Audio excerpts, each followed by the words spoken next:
تو یہاں پہ اللہ تعالیٰ اس انٹینسٹی کو بیان کر رہے ہیں کہ کیا تم سوچ سکتے ہو جب ان کے بھائیوں نے ان کو اپنے ساتھ لے جا کے یہ کام کیا. تو اس کی طرف اشارہ یہ بھی ہے کہ وہ بول کے کیا لے کے گئے تھے اور کس قدر سنگین جرم وہ کرنے جا رہے ہیں. بہت گہری آیت ہے, بہت زیادہ گہری آیت ہے. السلام علیکم, میرا نام زین ہے اور آج ہم یوسف علیہ السلام کی سٹوری کا پارٹ 9 کور کرنے جا رہے ہیں. ابھی تک ہم پارٹ 1 سے لے کے 8 تک کی ویڈیوز میں یہ چیزیں کور کر چکے ہیں کہ ان کے بھائیوں نے کس طرح پلان بنایا اور اس پلان کے پیچھے کیا وجہ تھی. پھر وہ پلان بنا کے کس طرح اپنے والد کے پاس آئے اور ان کو کسی طرح سے جھوٹ بول کے غلط ارادہ شو کر کے, یعنی کہ ہم بہت اچھا ارادہ رکھتے ہیں اور ہم بہت محبت کرتے ہیں یوسف سے, اپنے والد کو انہوں نے کنونس کر لیا اور ان سے کسی طرح اجازت لے لی. پھر ان کے والد نے آگے سے ان کو کیا جواب دیا, یہ چیزیں ہم پرانی ویڈیوز میں کور کر چکے ہیں. اگر آپ نے یہ ویڈیوز نہیں دیکھیں ہیں تو میں یہاں پر لنک دے دوں گا, آپ یہاں سے جا کے دیکھ سکتے ہیں. آج کی ویڈیو میں ہم نے جو آیت کور کرنی ہے اس کے اندر وہ ایکچوئل امپلیمنٹیشن ہے اس پلان کی, اس ارادے کی جو وہ رکھتے تھے اپنے بھائی کے خلاف, جو نفرت رکھتے تھے. آج ہم دیکھیں گے کہ وہ نفرت کس طرح سے وہ کام میں لے کے آ رہے ہیں اور وہ جرم کرنے جا رہے ہیں. اچھا, اس آیت کو پڑھنے سے پہلے ایک چیز ہمیں دیکھ لینی ہے, وہ یہ کہ جب اللہ تعالیٰ قرآن میں کوئی آیت ذکر کرتے ہیں, کوئی واقعہ ذکر کرتے ہیں, تو اس کے اندر بہت ساری امپورٹنٹ چیزیں ہوتی ہیں, یعنی کہ بہت ساری چیزیں ہوتی ہیں جو کہ ہمیں دیکھنی چاہیے, جس پہ ہمیں غور کرنا چاہیے. اس کے اندر چند چیزیں میں ذکر کر دیتا ہوں. ایک تو یہ کہ عربک کے اندر کسی بھی چیز کو بتانے کے لیے بہت سارے الفاظ ہوتے ہیں. ان اتنے سارے الفاظ میں سے کوئی ایک لفظ کا اس جگہ رکھنا, اس کے اندر بہت زیادہ حکمت ہوتی ہے اور اس سے بہت ساری چیزوں کی طرف اشارہ ہوتا ہے. نہ صرف الفاظ کا چناؤ, بلکہ یہ بھی دیکھنا ضروری ہے کہ الفاظ کی پلیسمنٹ کیا ہے, کون سی بات پہلے کہی جا رہی ہے, کون سی بات بعد میں کہی جا رہی ہے. تو اس کو بھی اگر مد نظر رکھا جائے تو اس سے بھی کافی چیزوں کی طرف اشارہ ملتا ہے. اب اس چیز کو ہم نے اپنی نظر میں رکھتے ہوئے اس آیت کی طرف چلنا ہے. میں آیت پڑھ لیتا ہوں. بسم اللہ الرحمن الرحیم. فلما ذهبوا به واجمعوا ان يجعلوه في غيابة الجب وأوحينا إليه لتنبئنهم بأمرهم هذا وهم لا يشعرون. اچھا, آیت کا جو ترجمہ بنے گا وہ سادہ اردو کے اندر اگر ہم بات کریں تو وہ یہ بنے گا کہ جب وہ یوسف کو اپنے ساتھ لے جا چکے تو انہوں نے ڈیسائیڈ کیا یا پھر انہوں نے ارادہ کیا سب نے مل کر, اور یوسف کو اندھیرے کنویں میں پھینک دیا. اور پھر ہم نے ان کی طرف یہ پیغام بھیجا یا پھر یہ وحی بھیجی یا ان کو اس بارے میں آگاہ کیا کہ ایک دن تم اس بات کا ذکر اپنے بھائیوں سے کرو گے جب کہ وہ بالکل لا علم ہوں گے, یعنی کہ ان کی نالج میں نہیں ہوگا یا وہ اس کو ایکسپیکٹ نہیں کر رہے ہوں گے.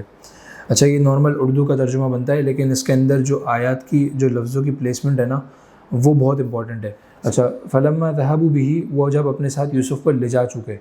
پھر اللہ تعالیٰ بات کر رہے ہیں کہ انہوں نے ڈیسائیڈ کیا. تو ہم تو یہ دیکھ چکے ہیں کہ پہلے وہ پلان بنا چکے ہیں, لیکن جب اللہ تعالیٰ یہ کہہ رہے ہیں کہ جب وہ یوسف کو لے جا چکے پھر انہوں نے ڈیسائیڈ کرا, تو جب ایک چیز وہ ڈیسائیڈ کر چکے ہیں تو دوبارہ ڈیسائیڈ کرنے کا ذکر یہاں پہ کیا بیان کر رہے ہیں. اس کی ایک انڈیکیشن یہ نکلتی ہے کہ جب وہ لے جا چکے اور جب وہ صحیح میں کرنے والے تھے نا, تو ان کے ذہن میں اور خیالات شیطان ڈال رہا ہوگا کہ کام کرو, اس کو مار ہی دو یا پھر اس کو کس طرح نقصان پہنچا دو. تو اس میں سے جو ہم دیکھ چکے ہیں کہ آیت کی طرف اشارہ ہے کہ اس میں سے کوئی تھا جس کے دل میں تھوڑی بہت نرمی تھی, تو اس نے کہا ہوگا یا اس کا انفلوئنس زیادہ ہوگا, یا اینڈ میں وہ اس بات پہ سب ایگری ہوئے کہ نہیں جو پلان ہمارا تھا بس وہی کرنا ہے, ہم نے کوئی اور نہیں کرنا, کوئی نقصان نہیں پہنچانا, کوئی اپنے ہاتھ میں خون نہیں لینا, کوئی یوسف کو قتل نہیں کرنا. جو ہم پلان بنا کے آ چکے ہیں وہ ہم نے کرنا ہے. اچھا, ایک بات سوچنے والی ہے کہ وہ جب وہ ڈیسائیڈ کر رہے ہیں تو اس وقت ان کے ساتھ کون کھڑا ہوا یہ باتیں سن رہے ہیں؟ یوسف علیہ السلام خود سن رہے ہیں باتیں.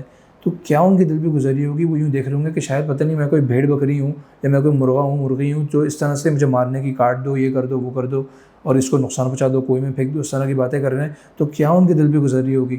یہ میں اپنے پاس سے نہیں کہہ رہا, آیت میں اس کی طرف اشارہ ہے کہ جب وہ لے جا چکے یوسف کو تو رستے میں وہ کیا باتیں کر رہے ہوں گے اور کس کس نظروں سے دیکھ رہے ہوں گے. وہ یوسف علیہ السلام کے لیے کوئی نارمل چیزیں نہیں ہوں گی, یا پھر وہ ایکسپیکٹ نہیں کر رہے ہوں گے کہ وہ بول کے کیا لائیں کہ ہم محبت کرتے ہیں, یوسف انجوائے کریں گے وہاں جا کے, کھیلیں گے, کودیں گے اور ہمارے ساتھ ہوں گے تو ہماری محبت بڑھے گی. یہ چیزیں کہہ کے وہ لے جا رہے ہیں یوسف علیہ السلام کو. اور جب وہ لے کے جا رہے ہیں تو آپس میں کیا ڈسکشن کر رہے ہیں کہ کیا کرنا ہے, کس طرح پھینکنا ہے. اگر آپ یوسف علیہ السلام کی جگہ اپنے آپ کو رکھ کے سوچیں تو آپ کے دل پہ کیا گزری ہوگی؟ آپ کے اپنے بھائی اس طرح کی باتیں کر رہے ہیں کہ آپ کو مار دیں گے یا یہ کر دیں گے. تو اس سارے ٹائم پہ ہم اس طرف اشارہ ملتا ہے کہ یوسف ان کے ساتھ ہی تھے. پھر بات ہوتی ہے کہ یہ جعلوہ, انہوں نے سب نے مل کر یوسف کو اندھیرے کنویں میں پھینکا. یہاں پہ صرف کنویں کی بات نہیں ہو رہی, کنویں کے اس پارٹ میں جہاں پہ بالکل اندھیرا ہوتا ہے, بہت گہرائی ہوتی ہے, اس کے اندر یوسف علیہ السلام کو پھینکا. اب اس کے اندر جو یہ تو ہم نے ورڈ ٹو ورڈ ڈسکس کیا ہے نا, اب اس کے اندر جو اوور آل بات ہے نا وہ یہ کہ یہ آیت کہہ کون رہا ہے؟ یہ اللہ تعالیٰ آیت کہہ رہے ہیں. اور یہ کرائم جہاں پہ ہو رہا ہے وہاں پہ اور کون موجود ہے؟ ان کے بھائیوں کے اور یوسف کے علاوہ وہاں کوئی بھی موجود نہیں ہے. تو یہاں پہ اللہ تعالیٰ اس انٹینسٹی کو بیان کر رہے ہیں کہ کیا تم سوچ سکتے ہو جب ان کے بھائیوں نے ان کو اپنے ساتھ لے جا کے یہ کام کیا. تو اس کی طرف اشارہ یہ بھی ہے کہ وہ بول کے کیا لے کے گئے تھے اور کس قدر سنگین جرم وہ کرنے جا رہے ہیں. بہت گہری آیت ہے، بہت زیادہ گہری آیت ہے. اس کے اندر یہ اشارہ بھی ہے کہ ان کی نظر میں شاید یہ تھا کہ انہوں نے ڈیسائیڈ کیا تھا نا کہ نہیں ہم یوسف کو کوئی میں پھینک دیں گے، ہم نے خون نہیں کرنا. تو کم از کم ان کے ذہن میں ہوگا، شیطان نے کیا ڈالا ہوگا کہ کم از کم ہم نے جان سے تو نہیں مارا نا، ہم نے تو کوئی میں پھینکا ہے. لیکن اللہ تعالیٰ اس بات کو جو ہے وہ ڈینائی کر کے یہاں پہ اس کی سنگینی بیان کر رہے ہیں کہ تم یہ دیکھو کہ تم نے اس کو، چھوٹے بچے کو، تم سب نے مل کر ایک معصوم بچے کو کنویں کے اندھیرے کھائی کے اندر، اندھیری گہرائی میں پھینکا جہاں پہ کچھ نظر نہیں آتا کتنی گہرائی ہے اس میں، تم نے یوسف کو پھینکا. تو یہ سنگینی اللہ تعالیٰ کی طرف سے جو ایک الفاظ کا فلو ہے نا، اور جو ایک ٹون بیان کی گئی ہے، وہ کوئی نارمل ٹون نہیں ہے.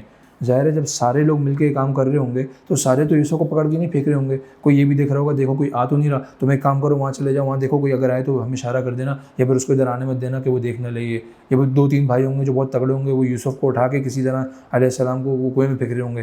ظاہر ہے وہ ایک بچے ہیں، انسان ہیں، وہ بالکل ایسے تو نہیں کہ ان کے بھائی پھینک رہے ہیں تو وہ بالکل یوں آرام سے چلے جائیں گے اس کے اندر. تو اس کے اندر بہت ساری چیزوں کی طرف اشارہ ہے، اور اس کو جتنی انٹینسٹی سے بیان کیا جا رہا ہے نا، وہ اللہ تعالیٰ خود بیان کر رہے ہیں کہ جب ان کے بھائیوں نے ان کو وہ اپنے ساتھ لے کے گئے اور انہوں نے ڈیسائیڈ کرا اور پھر سب نے مل کے یوسف کو پھینکا. تو یہ چیز ہمیں ترجمے میں نہیں ملتی، یہ صرف تفاسیر کے اندر اور عربک کے اندر جب آپ ڈیپتھ میں جاتے ہیں، الفاظ دیکھتے ہیں، الفاظوں کی پلیسمنٹ دیکھتے ہیں تو آپ کو یہ چیزیں ملتی ہیں. اچھا، اس آیت کا دوسرا پارٹ جو ہے وَأَوْحَيْنَا إِلَيْهِ لَتُنَبِّئَنَّهُم بِأَمْرِهِمْ هَذَا وَهُمْ لَا يَشْعُرُونَ. اس سے کیا انڈیکیشن مل رہی ہے؟ اس کا مطلب یہ ہے کہ اس وقت اللہ تعالیٰ نے جب یوسف علیہ السلام کے ساتھ وہ یہ جرم کر رہے تھے اور جب وہ یہ انسیڈنٹ ہو رہا تھا تو اللہ تعالیٰ نے یوسف علیہ السلام کی طرف یہ پیغام بھیجا یا وحی بھیجی. اب وہ کس طرح بھیجا، کیا ان کے دل میں یہ بات ڈالی یا پھر جبرائیل علیہ السلام کو بھیجا وحی لے کے، وہ کیا تھا وہ یہاں پہ ڈیٹیل میں ڈسکس نہیں ہے. علماء کے اور مفسرین کے ڈفرینٹ اوپینینز ہیں اس بارے میں، لیکن ہم اس کو ڈسکس نہیں کریں گے. ہم یہ ڈسکس کریں گے جو اللہ نے ضروری سمجھا اور یہاں بیان کر دیا کہ ان کو ہم نے یہ بتا دیا کہ دیکھو یہ بات جو ہے نا تم ان کو ایک دن بتاؤ گے. ان کو کسی طرح تسلی دی کہ یہ جو سارا تمہارے ساتھ کر رہے ہیں نا، ایک دن تم غالب آؤ گے اور تم ان سب کو ایک ہی بات یاد دلاؤ گے کہ یہ تم نے کیا تھا میرے ساتھ. اور وَهُمْ لَا يَشْعُرُونَ، وہ یہ ایکسپیکٹ بھی نہیں کر رہے ہوں گے. اس سے دوسری انڈیکیشن یہ ملتی ہے کہ ان کو اندازہ بھی نہیں ہے کہ یہ کس کے ساتھ یہ جرم کرنے جا رہے ہیں، کہ اللہ کے رسول ہیں. اور اگر جبرائیل علیہ السلام وحی لے کے آئے ہیں تو ملائکہ کے جو سردار ہیں وہ اس وقت وہاں موجود ہیں. وہ کیا نہیں کر سکتے، اگر اللہ تعالیٰ چاہتے تو وہ کیا کر سکتے تھے ان کے بھائیوں کے ساتھ. اس کا اشارہ ہمیں اس چیز کی طرف مل رہا ہے کہ وہ اس بات سے بالکل ناواقف ہیں یا ناواقف ہوں گے. جب آپ ان سے یہ بات کہیں گے تو وہ بالکل حیران ہو جائیں گے، وہ سوچ بھی نہیں سکتے ہوں گے کہ آپ یہاں سے نکل کر وہاں پہنچ جائیں گے. اور ہم آگے اسٹوری میں ہمیں پتہ ہے، ہم بالکل ڈسکس نہیں کریں گے ان ویڈیوز کے اندر، لیکن ہمیں پتہ ہے کہ یوسف علیہ السلام جب مصر میں تھے، جب وہ منسٹر بن گئے تھے، عزیز بن گئے تھے، تو ان کے بھائی ان سے جب لینے آئے تھے، ریکویسٹ کرنے آئے تھے راشن وغیرہ کی، تو پھر یوسف علیہ السلام نے ان کو ریمائنڈ کروایا تھا کہ یاد ہے یوسف کے ساتھ تم نے کیا کیا تھا. تو بالکل آگے سے حیران رہ گئے تھے، یعنی کہ ان کے سر پہ آگے پڑی تھی ایک دم، وہ ایکسپیکٹ بھی نہیں کر رہے تھے کہ آپ یوسف، آپ یہاں.